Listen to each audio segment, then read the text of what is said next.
তো নমস্কাৰ বন্ধুসকল মোৰ ইউটিউব চেনেলে আপোনালোকক পুনৰ এবাৰ স্বাগতম জনাইছোঁ অন্য এটা নতুন ভিডিঅ'লৈ আৰু থাম্বনেইলটো দেখি আপোনালোকে গম পাইছে যে ভিডিঅ'টো মই কিহৰ ওপৰত বনাবলৈ গৈ আছোঁ তো ইণ্ডিয়ান কোষ্ট গাৰ্ডৰ কিছুমান পোষ্ট ওলাইছে 300টা পোষ্ট ওলাইছে তাৰ অনলাইন এপ্লাই আৰম্ভ হৈছে নে নাই কি কথা গোটেই ডিটেইলছ আজি মই নটিছখনত আপোনালোকক ভালদৰে বুজাই দিম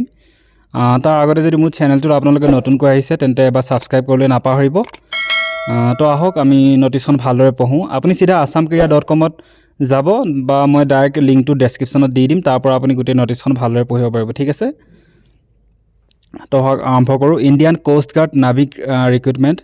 2025 300টা পোষ্ট অনলাইন এপ্লাই ঠিক আছে এনেকৈ এটা নটিছ আহিছে তো লাষ্ট ডেট কেতিয়া বুলি কৈছে 25 তাৰিখে 25/2/2025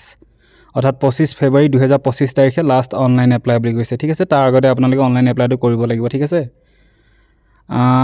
Indian Coast Guard has released an employment notification for the recruitment of 300টা post of Navik GD and Navik domestic branch ঠিক আছে in Indian Coast Guard and Armed Force of the Union for 02/2025 batch ঠিক আছে আৰু যিবিলাক interested আৰু eligible candidates হয় তেওঁলোকে apply কৰিব পাৰে ঠিক আছে তাৰপিছত কি কৈছে পোষ্টটোৰ নাম কি বুলি কৈছে এটা হৈছে নাভিক GD আৰু ইটো হৈছে নাভিক ডমেষ্টিক ব্ৰাঞ্চ ঠিক আছে টোটেল পোষ্ট কেটা ওলাইছে 300টা পোষ্ট ওলাইছে ঠিক আছে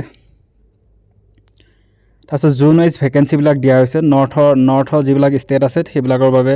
75টা পোষ্ট আছে বুলি কৈছে আৰু ৱেষ্টৰ কাৰণে 62টা পোষ্ট আছে আৰু ইষ্টৰ কাৰণে আছে 43টা পোষ্ট আৰু যিবিলাক সাউথৰ ষ্টেট আছে সেইবিলাকৰ কাৰণে 63টা পোষ্ট আছে আৰু যিবিলাক চেন্ট্ৰেলত পৰে সেইবিলাক 57টা পোষ্ট আছে ঠিক আছে তাৰপিছত the details of area states covered under various zones are as follows তো নৰ্থৰ কোনবিলাক ষ্টেটৰ কাৰণে কৈছে জম্মু কাশ্মীৰ লাডাখ দিল্লী হাৰিয়ানা পাঞ্জাব উত্তৰ প্ৰদেশ হিমাচল প্ৰদেশ উত্তৰাখণ্ড আৰু চণ্ডীগড় এইকেইখন ষ্টেট নৰ্থত আহে আৰু নৰ্থৰ বাবে কিমানটা পোষ্ট আছে 75টা পোষ্ট আছে আৰু ৱেষ্ট বেংগলৰ বাবে ৱেষ্টৰ যিবিলাক ৰাজ্য আছে সেইবিলাক গুজৰাট ৰাজস্থান মহাৰাষ্ট্ৰ গোৱা দাদৰ এণ্ড নাগাৰ হাভেলি আৰু দামান আৰু দিউ তাৰ কাৰণে কিমানটা পোষ্ট আছে ৱেষ্টৰ বিলাকৰ কাৰণে 62টা পোষ্ট আছে বুলি কৈছে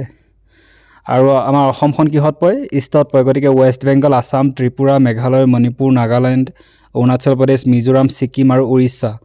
ইষ্টৰ কাৰণে টোটেল কেইটা পোষ্ট আছে 43টা পোষ্ট আছে মাত্ৰ ঠিক আছে গতিকে এক্সামটো বহুত টাফ হ'ব বহুত কম্পিটিটিভ হ'ব গতিকে ভালদৰে পঢ়িব লাগিব আৰু ভালদৰে এক্সাম দিব লাগিব ঠিক আছে যেহেতু মাত্ৰ 43টা পোষ্ট আছে যিবিলাক পূৰ্বাঞ্চলৰ বাবে ঠিক আছে পূৰ্বাঞ্চলৰ ৰাজ্যবিলাক কি ৱেষ্ট বেংগল আসাম ত্ৰিপুৰা এনেকৈ কৰি উৰিষ্যা পৰ্যন্ত ঠিক আছে 1 2 3 4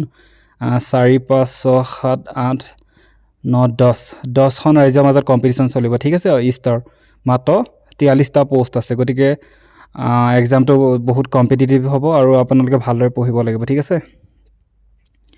তাৰপিছত Indian coast guard name of the organisation আৰু মোড অফ এপ্লিকেশ্যন অনলাইন আপোনালোকে কৰিব পাৰিব ঠিক আছে তাৰপিছত কি এলিজিবিলিটি থাকিব লাগিব বুলি কৈছে কি যোগ্যতা থাকিব লাগিব বুলি কৈছে চাওকচোন এজ লিমিট কিমান হ'ব লাগিব বুলি কৈছে candidates age should be between 18 years to 22 years হ'ব লাগিব 18 পৰা 22 বছৰ বয়স হ'ব লাগিব ঠিক আছে যাৰ বয়স 18 পৰা 22 বছৰ বয়স হ'ব তেওঁলোকে এইটো পোষ্টৰ বাবে এপ্লাই কৰিব পাৰিব ঠিক আছে ইণ্ডিয়ান কোষ্ট গাৰ্ড নাভিকৰ বাবে ঠিক আছে candidates should be born between 1 September 2003 to 31 August 2007 2003 চনৰ 1 ছেপ্টেম্বৰৰ পৰা 31 আগষ্ট 2007 ভিতৰত মানে যিবিলাকে এপ্লাই কৰিব তেওঁলোক জন্ম মানে তেওঁলোকৰ বাৰ্থডেটো সিমান হ'ব লাগিব ঠিক আছে তাৰপিছত এজ ৰিলেক্সেশ্যন দিয়া হ'ব বুলি কৈছে upper age relaxation of 5 years for SC SC বাবে 5 বছৰ ৰিলেক্সেশ্যন দিয়া হ'ব বুলি কৈছে অৰ্থাৎ 18 পৰা 22 বছৰ হ'লে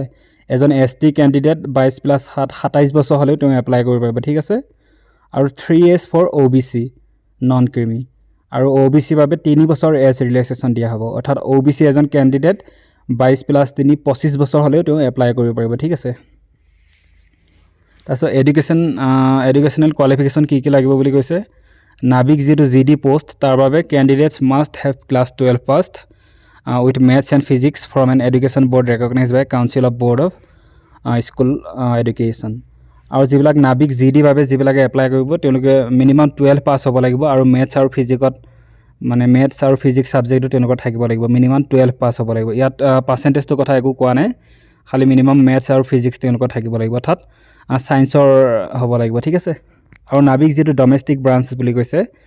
candidates must have class 10 pass, minimum 10 পাছ কৰিব লাগিব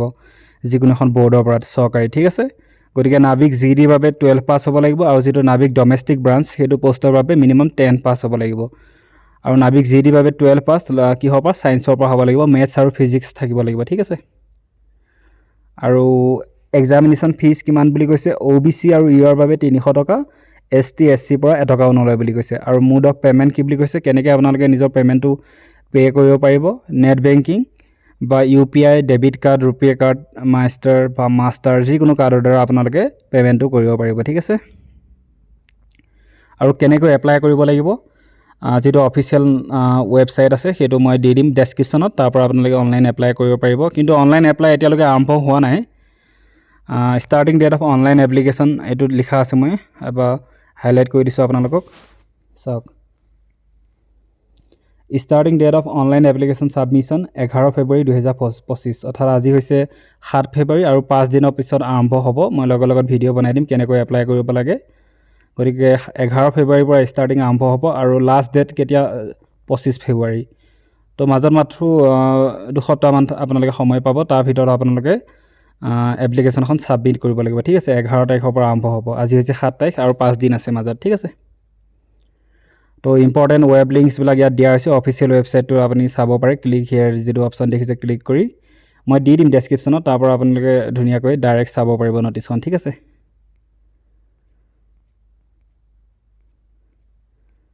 তো ইমানেই আছিল ভিডিঅ'টো, যিটো ন'টিছখন মই আপোনালোকক ভালদৰে বুজাই দিলোঁ। আৰু 7 তাৰিখে অফিচিয়েল ৱেবছাইটটো যেতিয়া পাব্লিছ কৰা হ'ব, মই লগত আপোনালোকক এপ্লাই কৰি দেখুৱাই দিম বা এটা ভিডিঅ' বনাই আপোনালোকক জনাই দিম যে এপ্লাই আৰম্ভ হৈ গৈছে, ঠিক আছে। তো ভিডিঅ'টো ভাল লাগিল যদি লাইক আৰু শ্বেয়াৰ কৰিব, আৰু মোৰ চেনেলটো যদি নতুনকৈ আহিছে ছাবস্ক্ৰাইব কৰিবলৈ নাপাহৰিব। ছাবস্ক্ৰাইব এইকাৰণেই কৰক যাতে মই আৰু নেক্সট কিছুমান ভাল ভিডিঅ' বনাবলৈ অলপ উৎসাহ পাওঁ। যদি আপোনালোকে একো কমেণ্ট ছাবস্ক্ৰাইব নকৰে তেন্তে মোৰ মডেল তেনেই ডাউন হৈ যায়। তো ধন্যবাদ, জয় অসম।